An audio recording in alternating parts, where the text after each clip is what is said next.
আহিম আকৌ আহিম আজি আহিছো কালি বুলি আনে এইটো হ'ব হ'ব হ'ব হৈ যাব আপোনালোকৰ বিপদ আমাৰে বিপদ এই গাঁওটোৰ নাম কি হয়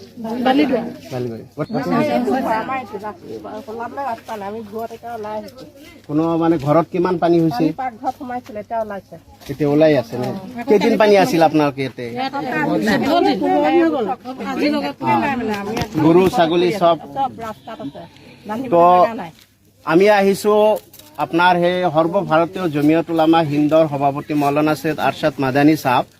তেখেতৰ নেতৃত্বাধীন অসম ৰাজ্যিক জমিয়ত উলামাৰ সভাপতি মৌলানা মুস্তাক আনফৰ তেখেতৰ নেতৃত্বত আমি জমিয়ত উলামাৰ আমাৰ সজাতি দল আপোনালোকৰ কাষত আহিছো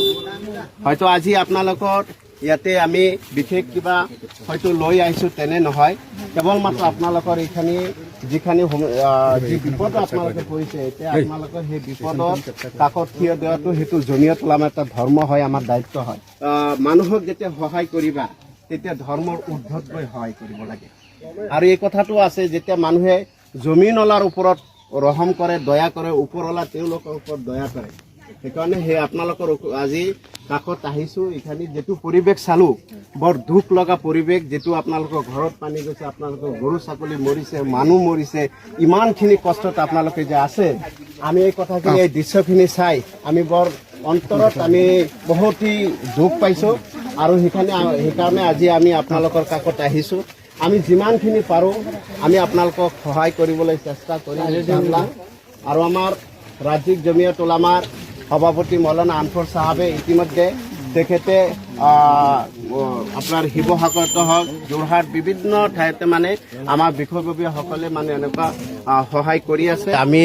অসম ৰাজ্যিক জমিয়ত উলামাৰ সন্মানীয় সভাপতি মৌলানা মুস্তাক আনফৰ সাহেব তেখেতৰ নেতৃত্বাধীন মই বজালী জিলা জমিয়ত উলামাৰ ফালৰ পৰা আজি এই গোলাঘাট দেৰগাঁও সমষ্টিৰ কি কয় এইটো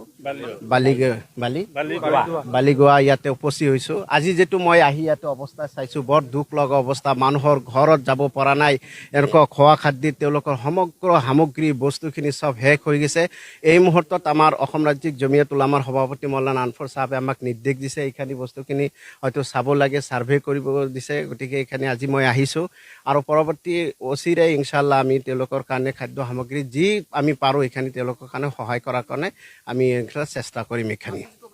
ইয়াতে বহুত এতিয়া চাওক এতিয়া যেতিয়া বানপানী যেতিয়া পানী থাকে তেতিয়া এটা পৰ্যায় থাকে পানী যেটো শুকাই যায় তাৰ পিছত এটা পৰ্যায় হয় এতিয়া যেটো পানীটো অলপ শুকাই কমি আছে কমি যোৱাৰ লগে লগে সাপ বিচ্ছু এনেকুৱা বহুত মানে কীট এনেকুৱা বিষাক্ত বস্তুবিলাকে মানে তেওঁ আহি আছে ঘৰত সোমাই আছে এইবোৰ কাৰণে ফিনাইল আছে আৰু এনেকুৱা কিছু বস্তু যেটো দিলে সাপ যাতে ঘৰত নাহে এনেকুৱা কিছু বস্তু দিব লাগে লগতে তিৰপালৰ ইয়াতে যথেষ্ট প্ৰয়োজন হৈ পৰিছে ইয়াৰ লগতে খোৱা খাদ্য বস্তুটো হেতুটো আছেই কাপোৰ কানি আৰু বহুত এনেকুৱা গৰু ছাগলী মৰিছে এখানেও অলপ ক্ষতিপূৰণখিনি দিব পাৰিলে অলপ তেওঁলোকক সকাহ পালে ভাল এনেকুৱা বহুত দুখীয়া মানুহ আছে যিয়ে গোটেই মানে বছৰ এটা গৰু ছাগলী পালি আছে বিক্ৰী কৰি কিবা এটা কৰিব এই মুহূৰ্তত মানে এই ভয়াৱহ বানপানীয়ে যেটো তেওঁৰ হেতু ক্ষতিগ্ৰস্ত হ'ল সেই ক্ষতিগ্ৰস্তখিনি যদি দিব পাৰে গতিকে এখানি মই জমিয়ত উলামাৰ ফালৰ পৰা অসম চৰকাৰক আহ্বান জনাইছোঁ অতি শীঘ্ৰে অসম চৰকাৰ জানি এখানি তন্ন কৰি সাৰ্ভে কৰি তেওঁলোকৰ মানুহ পঠিয়াই যাতে সঠিকভাৱে সঠিক জাগাত বস্তুখিনি তেওঁলোকে যাতে পায় এখানি আমি চৰকাৰক আহ্বান জনাইছোঁ আৰু আমি জমিয়ত উলামাৰ ফালৰ পৰা যিখানি আমি পাৰো এখানি আমি মানুহক সহায় কৰিম এখানি কথা